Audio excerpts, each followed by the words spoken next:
Now we're going to talk about the more commonly talked about ADHD form, and that's a hyperactive impulsive type. So again, in the notes, it's going to talk about all of the diagnostic criteria that have to be met in order to meet criteria for the hyperactive and or impulsive type. But now we're going to really talk about what does that mean. So hyperactivity is what you experience. It's the energy, it's the intensity, and the movement that you witness from your child or that hyperactive impulsive person.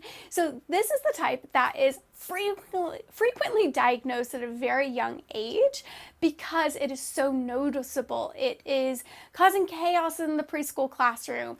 They're crashing into things. There's a lot of noise, a lot of movement, a lot of talking, etc. The hyperactive impulsivity is really making its presence known.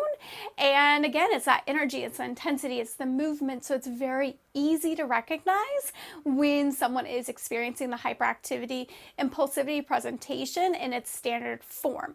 The impulsive form of it is really about the lacking of executive functioning, decision-making skills. So they do before they think, they struggle to slow down, they're just always on the move. So when you combine that with the hyperactivity type, it can definitely be a tornado in any environment.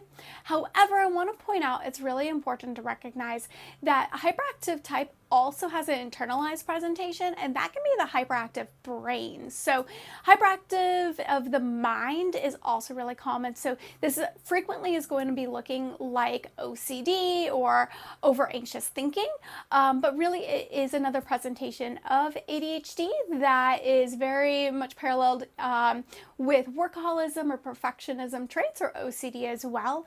And that form is more oftentimes found in our girls and is oftentimes not diagnosed until much later in life.